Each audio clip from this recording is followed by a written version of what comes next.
We are privileged to have with us this morning a very distinguished panel. 3 alumni of Jesuit who will be interviewed by a fourth to speak about some of the larger significance of the matters that we recognize and celebrate this week. Graduate of the class of 1948, Moon Landrieu served for two terms as mayor from 1970 to 1978, going on to serve in the presidential cabinet of President Jimmy Carter as Secretary of Housing and Urban Development. He was Jesuit's Alumnus of the Year in the year 1970.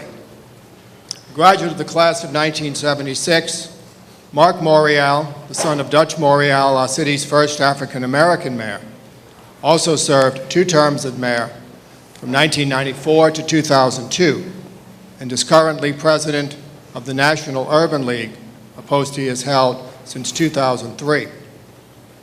Current mayor of the city of New Orleans, a graduate of the class of 1978, having entered the mayor's office in 2010, having previously served as lieutenant governor of our state and a member of the Louisiana House of Representatives.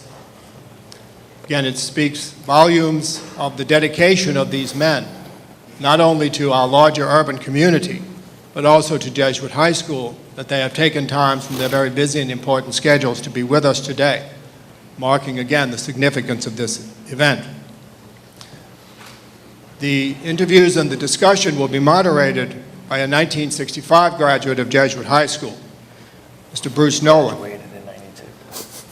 All of us have, at ordinary parts of our day, see an example of his work.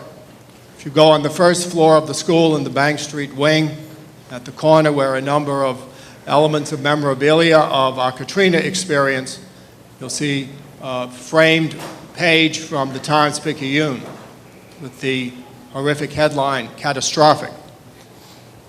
Mr. Nolan has the byline to that article describing one of the chief events of our city's history, that which we are moving forward from, but always keep in mind. Along with other members of the Times-Picayune staff, Mr. Nolan was selected as winner of the 2006 Pulitzer Prize for Journalism for his work in recording, commemorating, and explaining the events of Hurricane Katrina and their aftermath for our city and region.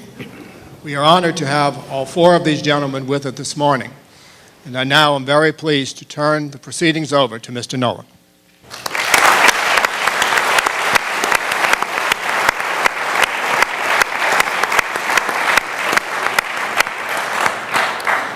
Thank you, Father.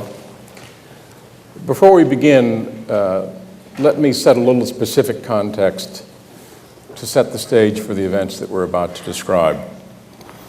Jesuit High School in 1962 was about 2/3 of the size that it is today. It was, of course, all white, which is what we'll be talking about. But it was much more a male environment then than it is now. The only visible woman on campus really was the librarian. There were no women faculty at all. If you were a Jesuit in 1962, you probably lived in the city. The suburbs were relatively undeveloped, and especially if you were a pre-freshman or a freshman or a sophomore, you likely came to school on public transit. You're probably old enough to have remembered the signs on the buses and streetcars that divided the seating between so-called colored and white. Those signs were gone, but the seating patterns remained as a remembered legacy. I was here in 1962. This was my sophomore year. The students who came here then, as you do now, exported from their families and their dinner tables the politics of their households. And when they got to Jesuit, the culture that they brought here to the cafeteria and to the schoolyard and to the practice fields was set by those relatively few student leaders that other people gathered around. And so from place to place in the social milieu of the school, there were things that were safe to say, and there were things that were not safe to say. The student body here, safe to say, was distributed along a continuum, although that distribution was not smooth. There were a great many students here who, holding on to the culture of their families, were frankly racist and unashamed to say so. And there was no penalty for doing that. I mean, no social penalty among your peers. At the other end of the spectrum, there were relatively few students for whom this business of racial equity was something to be desired. They would not be shouting this from the housetops, but if you asked them, they would say so. And then there was an enormous group of students who were very conflicted. They were sort of beginning to get the idea that this was a necessary thing. But when it came to the reality of making it happen in their lives, the general attitude was sort of, well, yeah, but maybe next year, not this year, maybe someplace else, not here. So there was this deep sort of personal conflict. And the last thing I want to mention to you is it's difficult to describe what 1962 was like to live in, except to say that it was there was enormous change in the air, and with that, especially for white families, a sense of unsettlement, a sense of anxiety, a sense that deep patterns were changing. And to use sort of a boxing, I mean, the civil rights movement was well underway and was gathering speed. And to use kind of a boxing analogy, we were in the 8th round of a hard fight, and both sides were fully engaged, and things were just getting more and more intense. Remember that September of 1962, when the curtain goes up on the events that we're about to talk about, Dr. King's I Have a Dream speech is still a year away. The landmark passage of civil rights legislation, which strikes down racial discrimination across many areas of American life, that's 2 years away. And the Voting Rights Act, which guarantees and protects African Americans in their exercise of the vote, that's 3 years away. So 62 is a battlefield. And it's in that context that in September, Catholic schools, elementary schools and high schools alike, integrate for the first time. So I want to ask Moon first, because Moon is the only person here old enough to have been a parent at that time. What were white parents thinking and telling each other about this moment? And what were you hearing from other fathers and mothers? And what especially were they telling their kids, their sons and daughters, as they sent them off to school on the first day of school in this new racial landscape? Tell me, please, if you can hear me. Is anyone cannot hear me? I'm speaking because my mic fell off the back of my chair, and I've tried to put it back.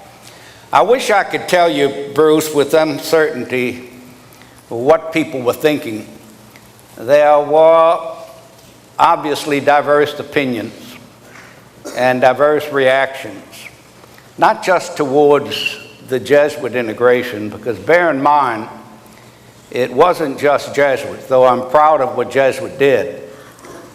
The Brown versus Board of Education passed in 1954, and that was the overall Supreme Court decision that said that separate but equal was no longer legal, so therefore it effectively integrated the school system throughout the United States, at least the public school system, not the private school system.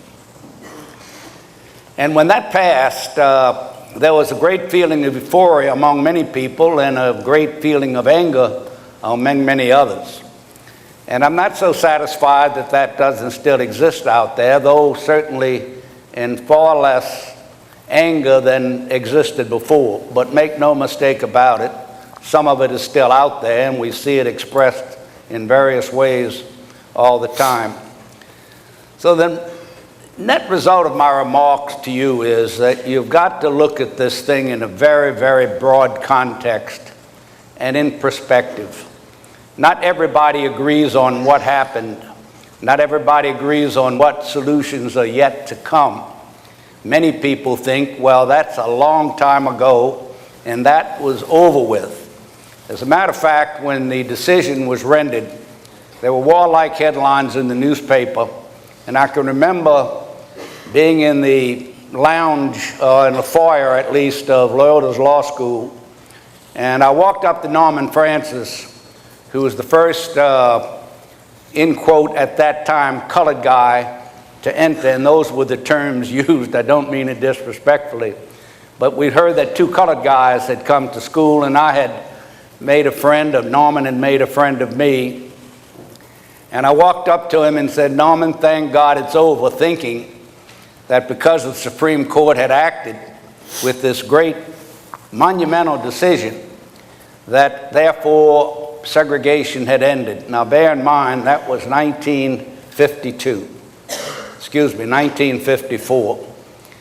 So which brings to mind a couple of sayings that perhaps would resonate with you. One is that the past ain't past yet. It's not over, and we will be dealing with this subject for a very long time. Now, many people, particularly many whites, say, listen, that was a long time ago. Segregation was a long time ago. Who in this room is 16 years old? Raise your hand, please. Well, my great-grandmother was born in 1859. She's an elderly German woman. She lived on Adams Street, not too far from where I lived. She was born in 1859, which meant that she lived 16 years through slavery and through the Civil War, and was 16 years old when Abe Lincoln was shot. For those of you that saw the movie Lincoln that recently played, I think it will resonate with you. The interesting part for me is that I knew my great-grandmother. I sat with her, I talked to her, cut the grass for her a little bit once in a while if I could hustle her for some cookies and milk. But I shook hands with this person, talked to her, kissed her, knew her as a human being. And bear in mind that we stretch out, if we reach our arms out, that I'm touching and talking to a person who was 16 years old when Abe Lincoln was shot. I don't question that that seems to be a long time ago, but the fact of the matter is, it ain't that long ago. There's one other phrase that I have chuckled about when I think about it.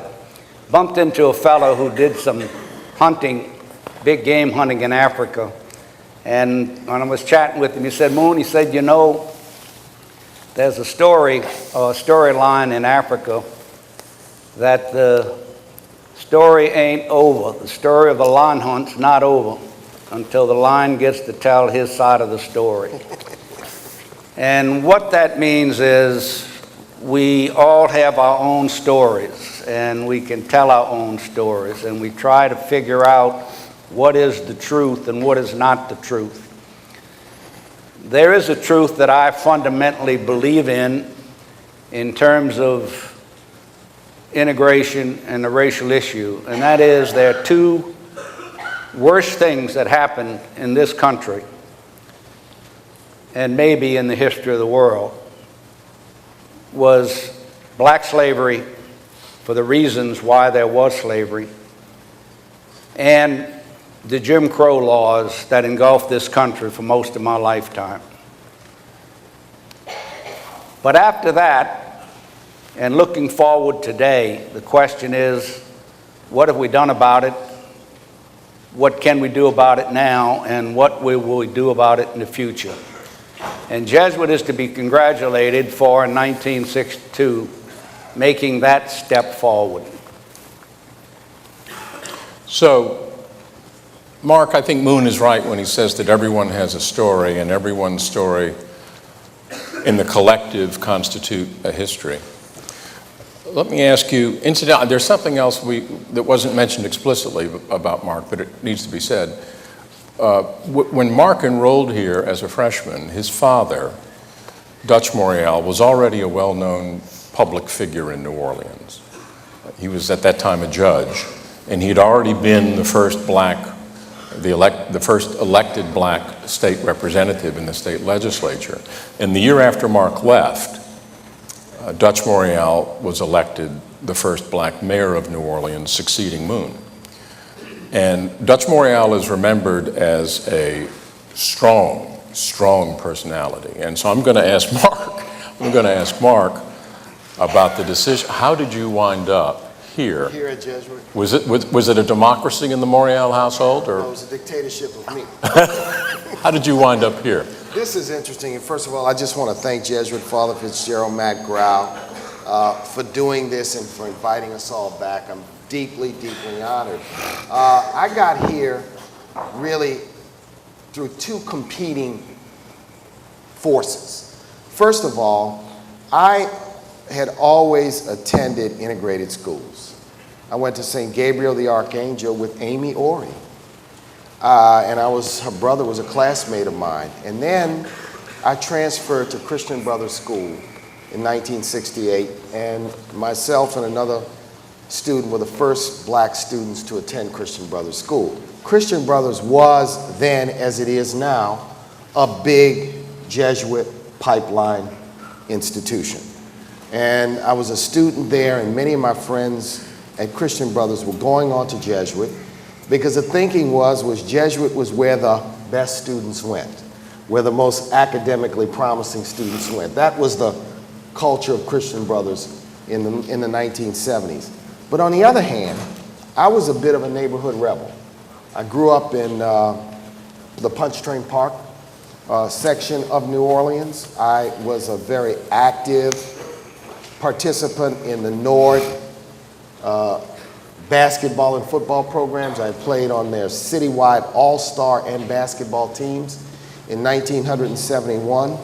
And my teammates on those teams that were going to continue in either football or basketball were going to St. Augustine, Brother Martin, and Holy Cross primarily. In my neighborhood in Pontchartrain Park, the best students typically went to St. Augustine and were in the advanced placement courses at St. Augustine. The best athletes in my neighborhood generally went at that time to St. Augustine, although there were a handful, 2 or 3 who had ended up at Brother Martin. So I had sort of competing interests. The friends at school at Christian Brothers, Jesuit, and there was some who went to that other school on St. Charles Avenue. You all heard of that school? De La Salle. And there were pressures kind of from the neighborhood. Come to St. Augustine, come to St. Augustine. My father, it was interesting at the time, was trying to encourage me to go to Newman, right? Because he thought Newman at the time was a great school, and you know, they had a great basketball program with Coach Ed Toohey. And I ended up at Jesuit primarily because the influences of my friends at Christian Brothers probably won out over the influences, because I thought Jesuit was the best route, you know, academically, and it had great sports, great football, great basketball. I wanted to play sports. I ended up playing both sports here and lettering. So it was that combination, but it wasn't a giant leap for me to go to Jesuit. The second thing I would mention is that there was a young man in my neighborhood at the time by the name of Stephen Johnson. Stephen Johnson finished here in 1969, the late Stephen Johnson. He lived right around the corner from me, and he was the only person in Pontchartrain Park that attended Jesuit. And he was one of those boys that my father would say, he's going somewhere, he's very smart, he's on his way to success. And he sort of befriended me when I was probably in 4th, 5th, and 6th grade. I'd see him in the morning with his uniform on, going to Jesuit. I'd see him in the evening coming home.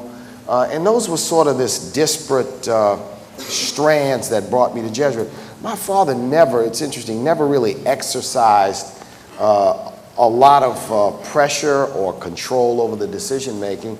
So I really ended up here pretty much, on my own. So by that time, St. Aug, historically, or at least going back to its founding in 1951, right. St. Aug had been the crown jewel exactly. of Catholic high schools for young men. That was, yeah. and in 60, I mean, it was, as I say, the crown jewel.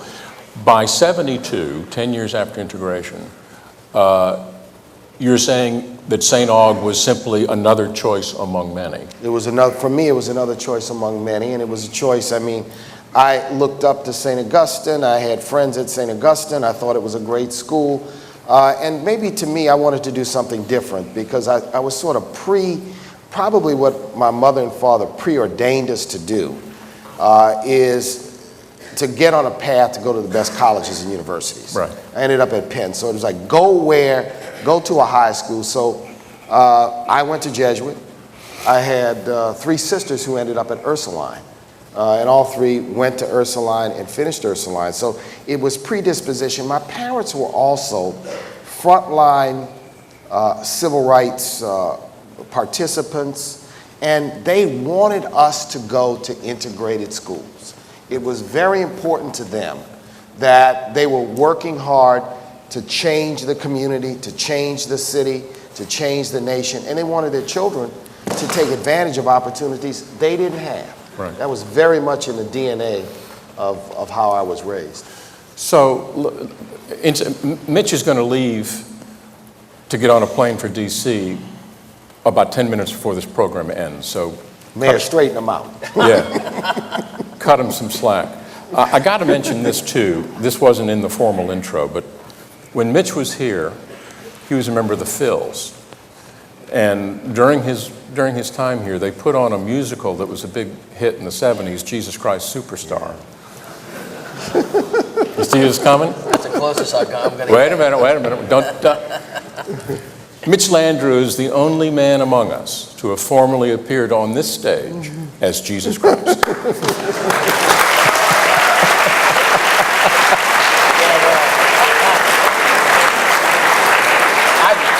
I can tell you this, it's been all downhill from there. So listen, so Mitch grew up in Broadmoor, right? Yep. Playing sports with black kids all your life. You, like Mark, you understood integration at the level of you and me and picking teams and hustling for a rebound.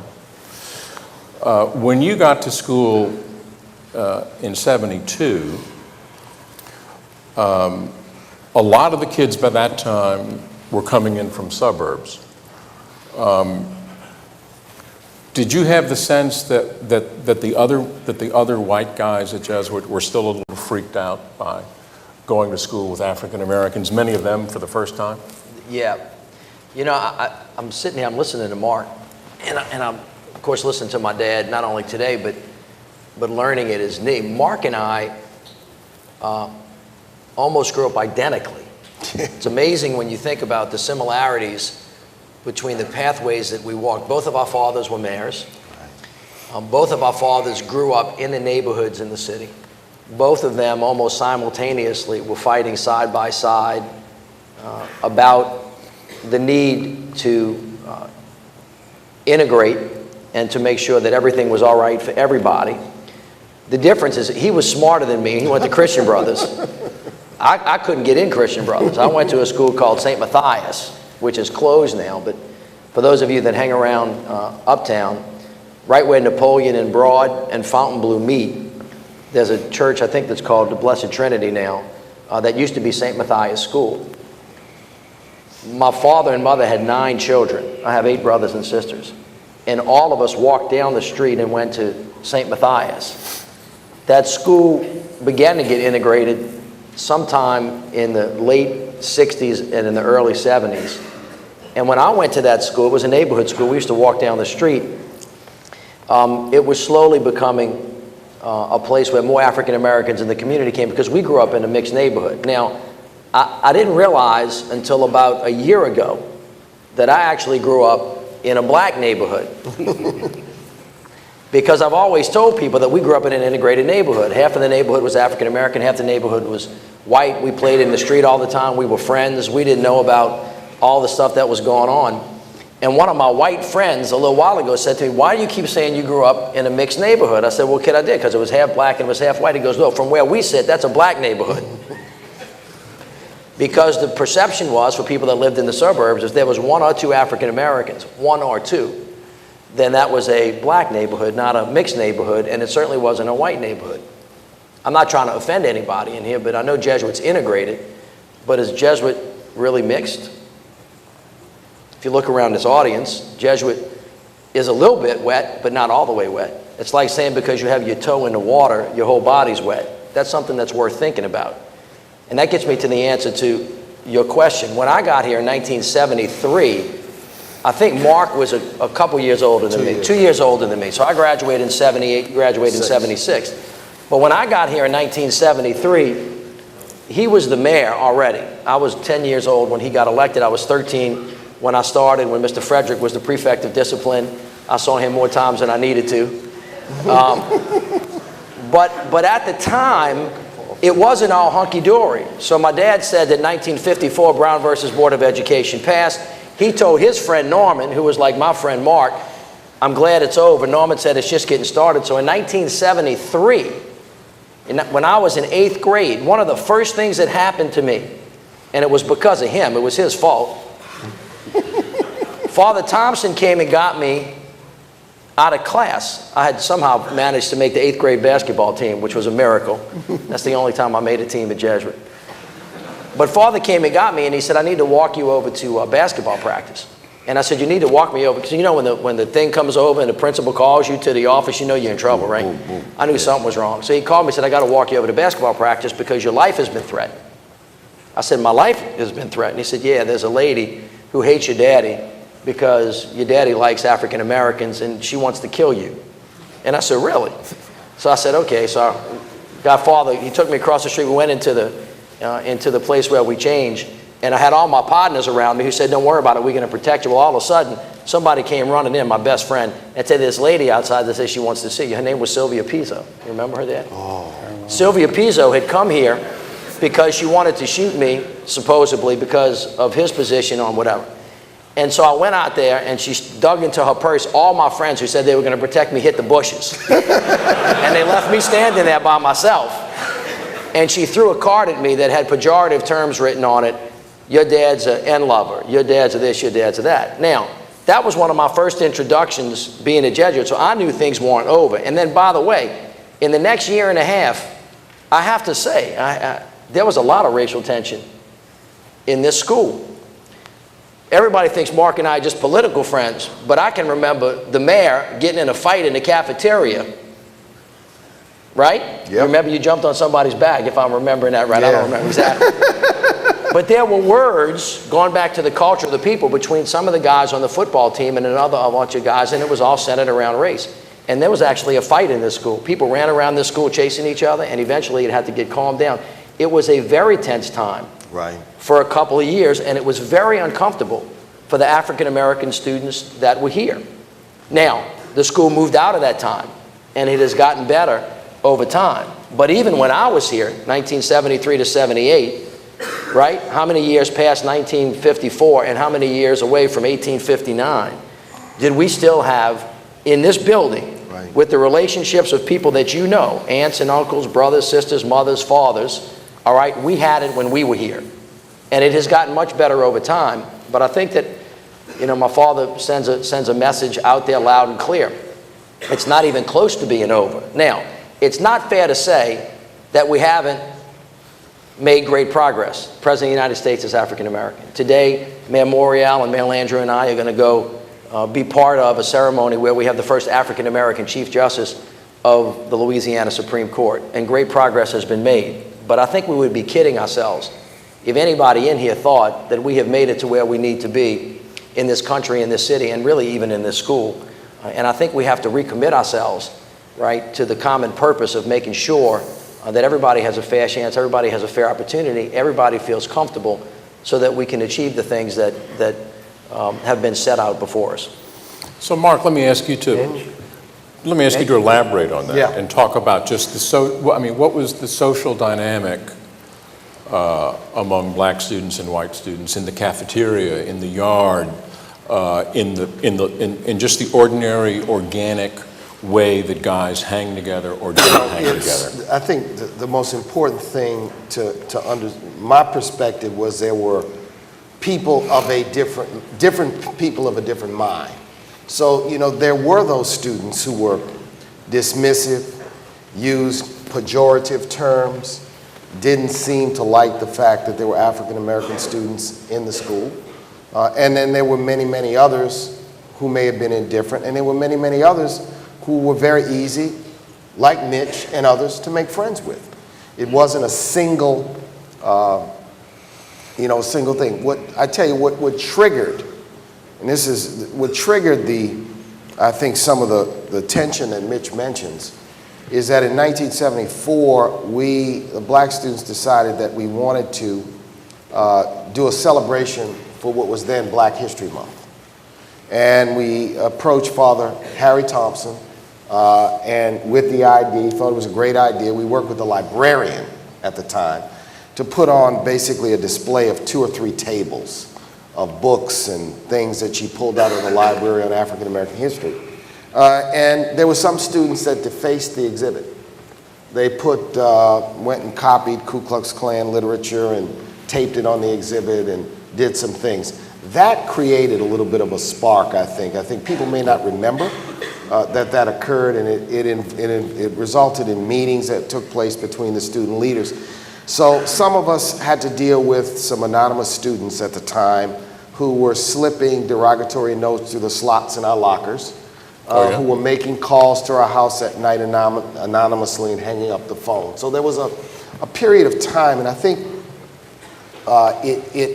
it was a tough period of time, but the most important thing is that I always believed that it was a small group of students, and like a lot of people who promote hate, they were operating anonymously.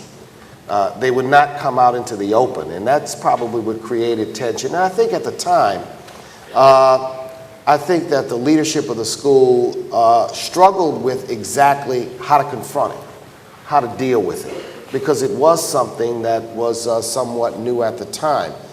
So I think, the takeaway from all of this is that you remember that happened, but you remember all of the students who were supportive, and you remember all of the students who were encouraging, like candidates like Mitch Landrieu, who I think extended themselves to become friends. There were a couple of us who were in a different situation. Stephen McKenna, is Stephen still in here, or did he go upstairs?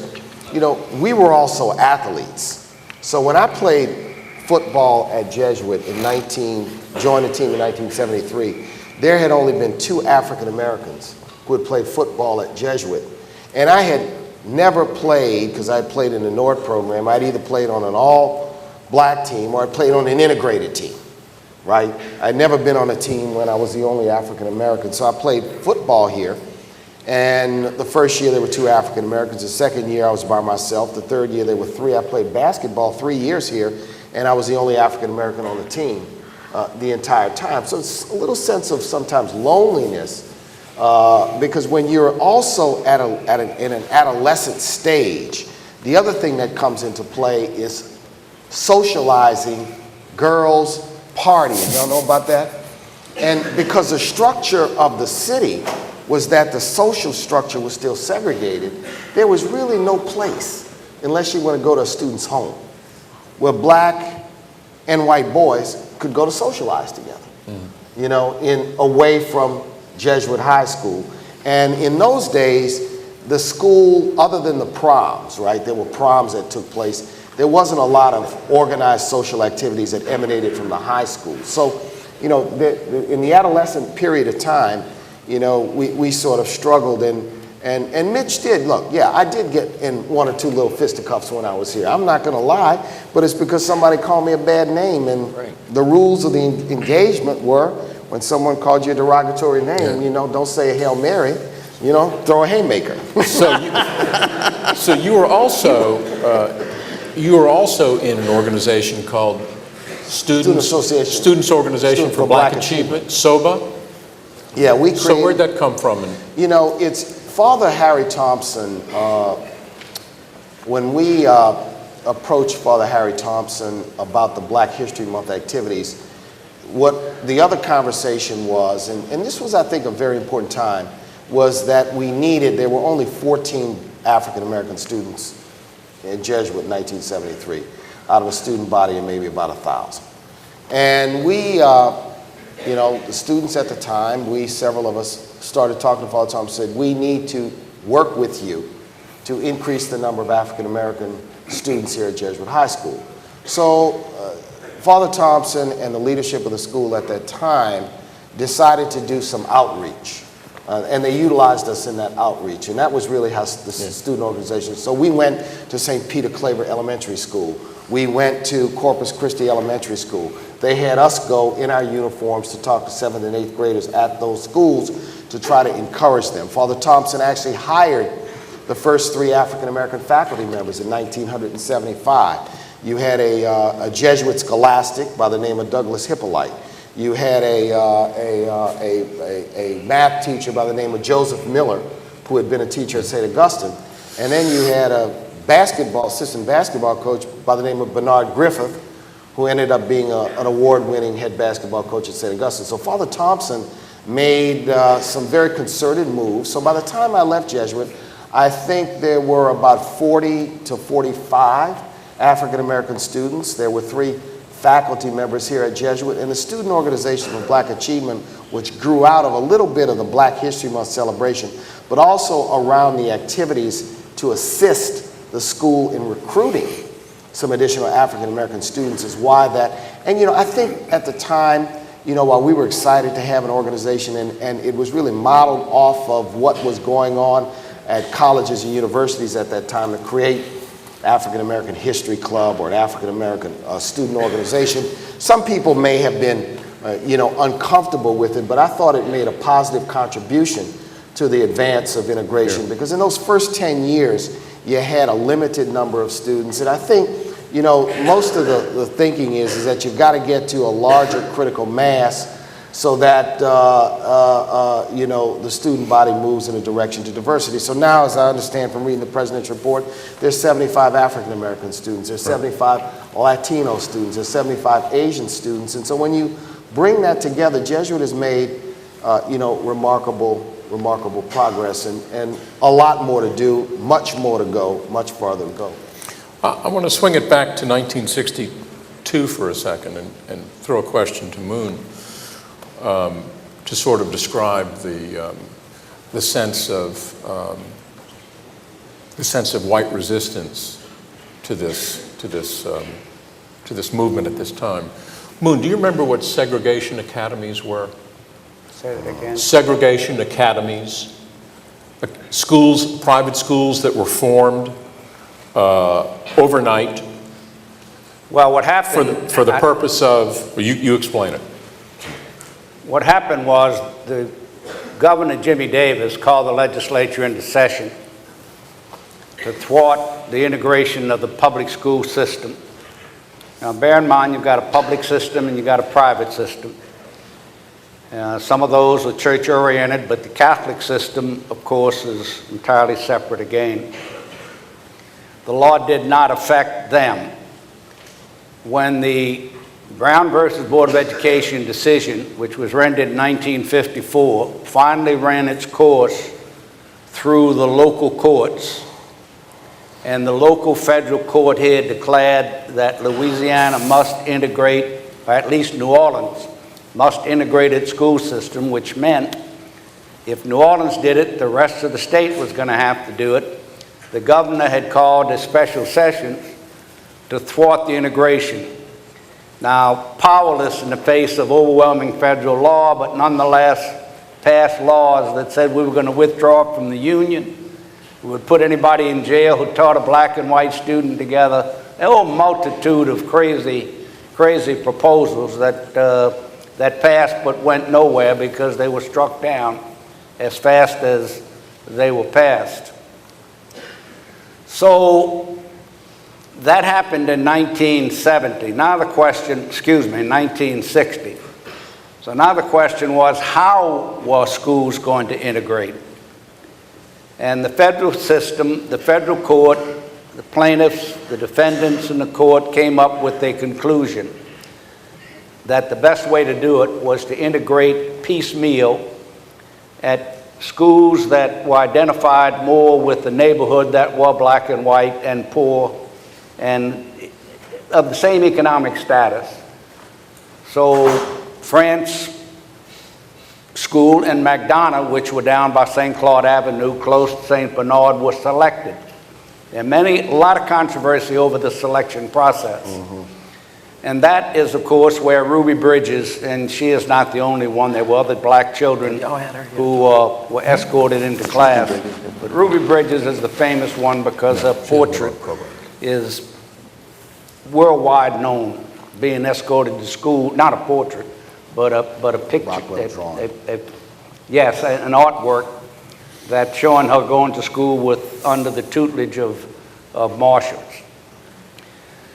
That was the beginning of it. So you only had, 6 kids going the first year.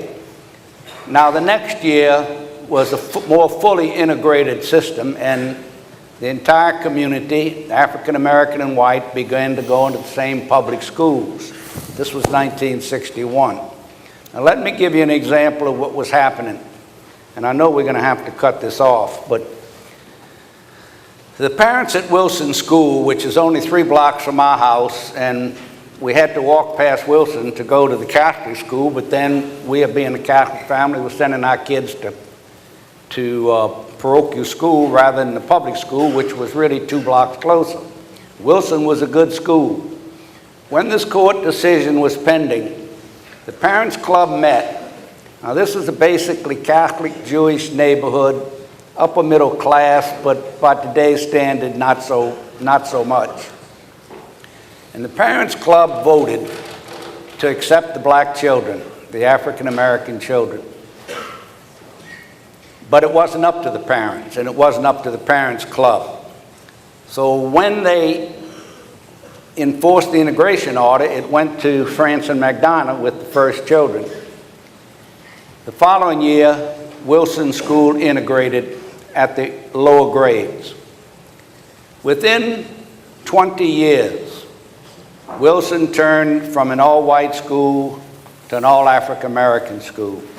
And the reason was that every parent who felt, well, I'm pretty liberal, had a number in their head that I don't mind my child going to school with 1 or 2 African Americans, so they voted to accept the children. But when the numbers got to 20% and 30% and 40%, each group had their time when it was a moment when they pulled their kids out of school. And that was one of the reasons for the exodus to suburbs. Let's take St. Matthias now, which is a Catholic school where Mitch went. We have 9 kids. When my daughter Mary, who is the senator today, began, she went to an all-white school. She was born in 1955. So she went to an all-white school. When she was in second or third grade, that school integrated. This is the same time Jesuit is integrating now. But you're a high school, you're disciplined under the Jesuits. This is a small parochial school. So she began school with several African Americans in her class.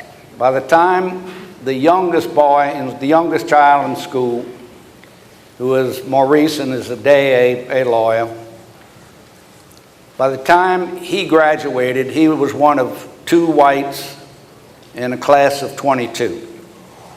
So from my daughter, who went to an all-white school and then was one, let us say, of 20 whites and 1 or 2 blacks, it reversed itself to where Maurice went now. To me, he got a great education, and he learned a great deal about a society that I was, even at my age and my experience, was unfamiliar with. So this is happening while Jesuit is going through what it did in a very rational and disciplined way. And this school today remains strong, committed to its principles, and is a leader in this community and will be for years to come. But because the matter was handled in a different way and not with the same kind of foresight, discipline, and maybe didn't have the capacity to do it, the system's changed. And everybody, as I said, has their own experience. Everybody can look at the world in a different way. The 3 of us up here are totally in tune in terms of our attitudes about race. But how to solve it and what to do about it is another question. And just to bring my comments to a close, if you read the morning paper today, the Supreme Court yesterday heard a case involving the Civil Rights Act. And that is the question of whether or not states are going to have to get pre-clearance before they can redistrict because of the racial issue. And the conservatives on the court seem to be leaning to doing away with that provision as if, as I said earlier, the past were past. Well, they had better come down to Mississippi, Alabama, and Louisiana if they think the past is over with yet. I want to ask Mark and Mitch the next question, and I'm going to ask Mitch first because he's getting time to where he's got to bail. The first black students who came, remember to this day, their memories of Jesuit are mixed. Some good, some bad. And even 10 years later, Mark is talking about little anonymous indignities that African American students faced. My question for both of you, and I'll ask you this first, did you have the sense that the faculty was fully engaged here? That from Mark's point of view, they had your back? Or from the point of view of white student leaders, you had the sense that the faculty administration was not just adopting a laissez-faire attitude, let's see how the schoolyard plays out and it's up to them, blah, blah, blah, but we're sort of actually on the case? Can I go first, Mr. Banks? I'll kind of give you a 2 or 3 minute response, and then I'm going to walk out of here and thank you. I know my dad and the mayor are going to stay, and y'all are in good hands. I'm really intrigued listening to Mark talk about his experience here, and I don't think he's, for lack of a better term, whitewashing it, but it really is interesting. My perspective was a little bit more defensive for him than his perspective is. I did not feel comfortable for Mark when I was here. I do agree with him that it was just a couple of people that acted out and that were completely wrong, but I don't think it was just that narrow. I thought and I felt for my African American friends who were here at the time that it was an uncomfortable place for them. Not that it was completely and totally uncomfortable, not that everybody here was in a negative posture as it related to them, but it certainly was not comfortable the way I take for granted when I come to a school that's 80% white, that it's comfortable. I don't feel like it was that way. I do think at the time, Father Harry Thompson, Father Paul Schott was the president at the time, that they were very much committed to making sure that Jesuit was open and Jesuit was inviting. But I'm not quite certain that everybody on the faculty or all the students there actually were as aware of the issues as they could have been. As a matter of fact, I think that if you still, even today, look at the high schools in New Orleans, you look at Ursuline, Sacred Heart, Dominican, Jesuit, St. Aug, although that we have more integration, I don't think it's fair to say that we're a completely integrated education delivery system. I do think that a lot of parents, especially parents of African American students, and in the instance, some parents of white kids that want their kids to go to an integrated school still have to make the choice every year about whether they're going to choose academic excellence or whether they're going to choose social comfort. Because both of those things are not always available to people that want to go to an integrated place. I can tell you that because I have 5 children, and my wife and I, in discussions about where all of our children have gone to school, you know, always want to say, well, you're going to go to the place where there's academic excellence, or you're going to go to a place where there's really a complete and total commitment to integration. And unfortunately, you still have to choose between those things. I was interested to hear the mayor talk about when he was a kid, he wanted to go to the school that had the best reputation for academic excellence. And because I'm prideful of Jesuit, I think it's Jesuit. I think the folks from Brother Martin and St. Aug and De La Salle might argue with us, but I don't necessarily think it's an arguable point from where I sit. But putting that issue aside, you still have to make the decision sometimes about, is Jesuit a comfortable place?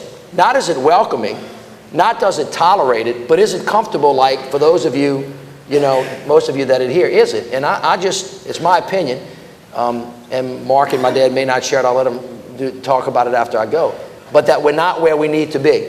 That's not to say that we haven't done a great job. It's not to say that we haven't really tried. But what I'm saying to you as a leader in this city now, and being able to help train up folks to be comfortable in the leadership environment that you're going to find yourself in the year 2050, the demographics of this country are going to change very, very dramatically.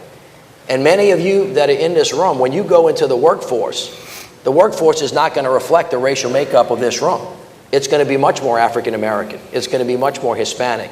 It's going to be much more Asian. It's going to be much more. And although we have made serious progress toward that step, I think I share my dad's view, and I know I share Mark's view, that we're not even close to being to the end of this story, and we haven't made the kind of progress that we can make, and we have to recommit ourselves to that. So with that, Mr. Mayor, I'm going to turn it over to you. I'm going to excuse myself. God bless you.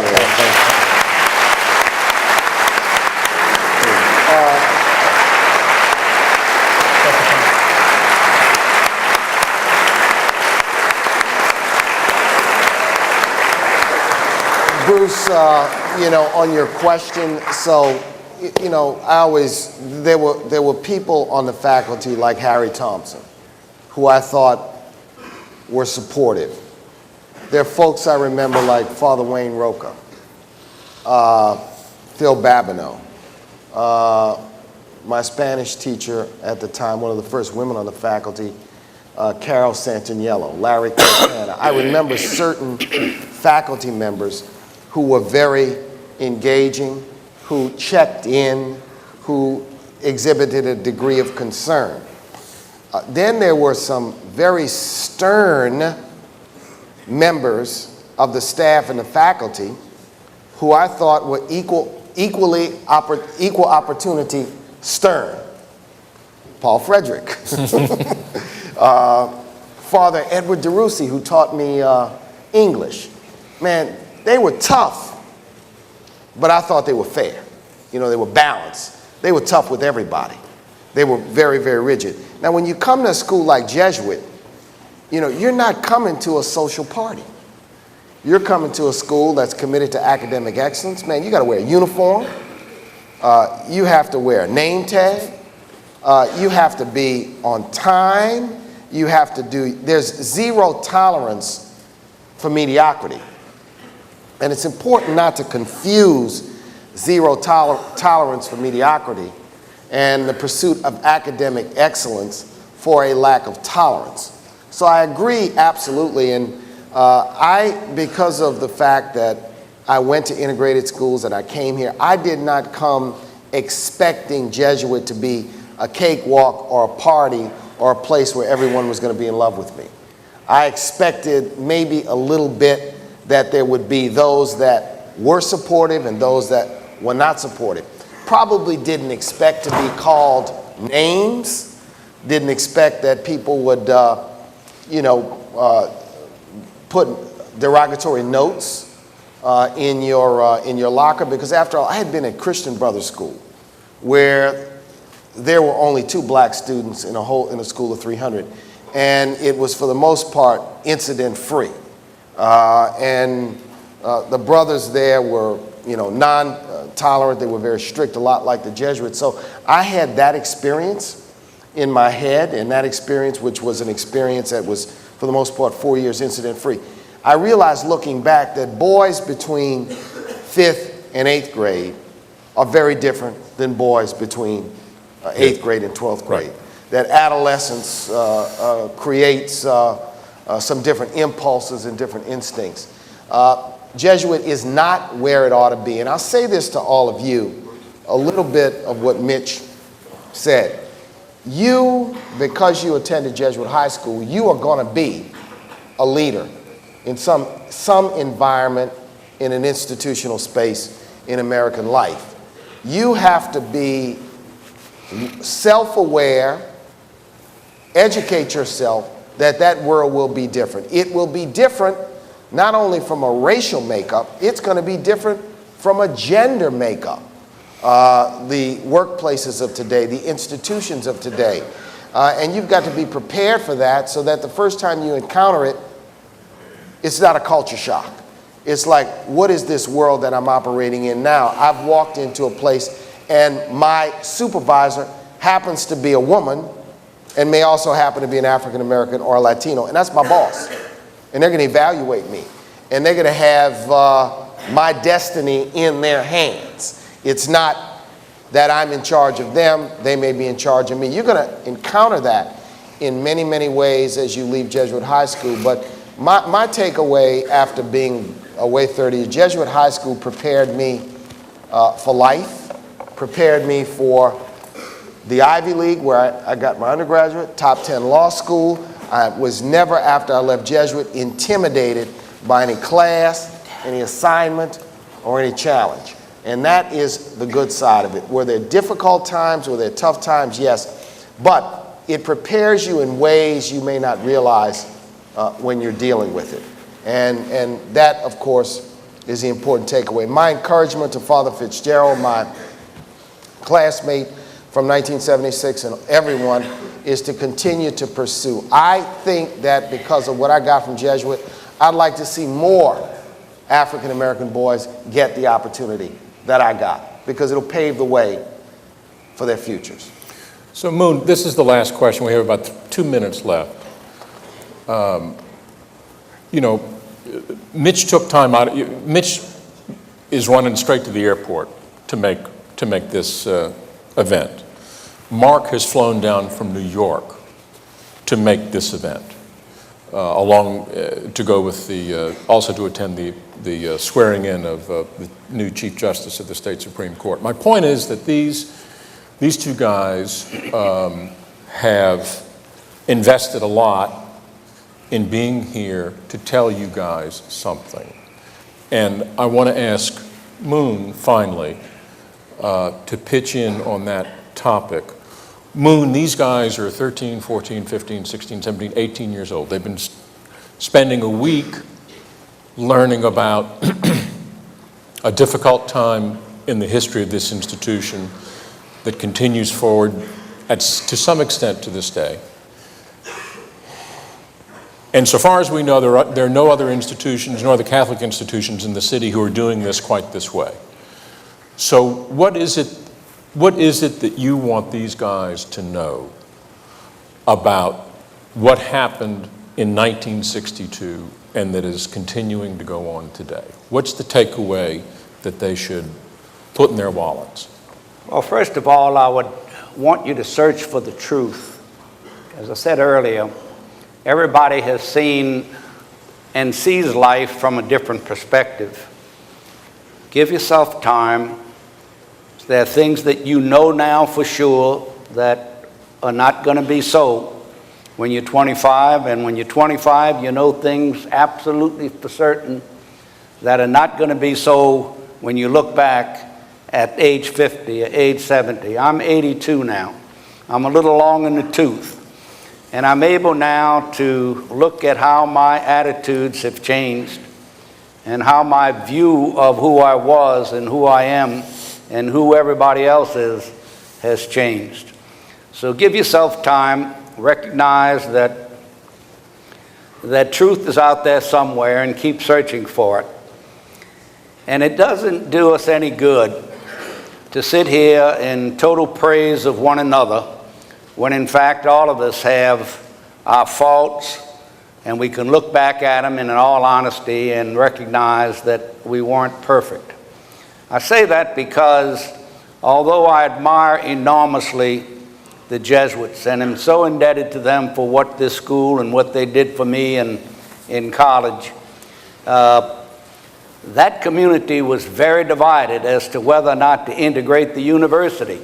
I'm not talking about this school. I can't speak to that, but I'm talking about Loyola University. The Jesuit faculty was very divided, and there were several attempts to do it and then put it aside and then finally did it. The other thing is that although I love my church and I love Catholicism, we could have done more during this whole desegregation crisis, and we didn't. For instance, this school, though I'm proud of what it did it in 1962. It did not lead the public school integration. It followed by 2 years. And perhaps because they did it in prudence, with rational thought process, the university, the college, the high school stands today as an example, perhaps for the rest of the community. St. Matthias, Wilson School no longer exist. Wilson has come back in a different form, but essentially evaporated as a public school, and St. Matthias evaporated as a parochial school. Because number one, they didn't have the control over what they were doing. They didn't have the precision that the Jesuits brought to this institution, and eventually something else will rise in their place. But recognize the fact that life ain't simple, and all of us are going to have our biases and prejudices, and what we have to do is to recognize them and do our best to work through them. This is not the only country that has suffered with this. You can look at every country in the world, and while I will say that slavery and Jim Crow were as bad as anything else that's existed, they nonetheless exist at every place in the world, whereas this discrimination and hatred and anger and even worse, slaughter of people. Thank you, Moon. Thank Thanks. you, Mark.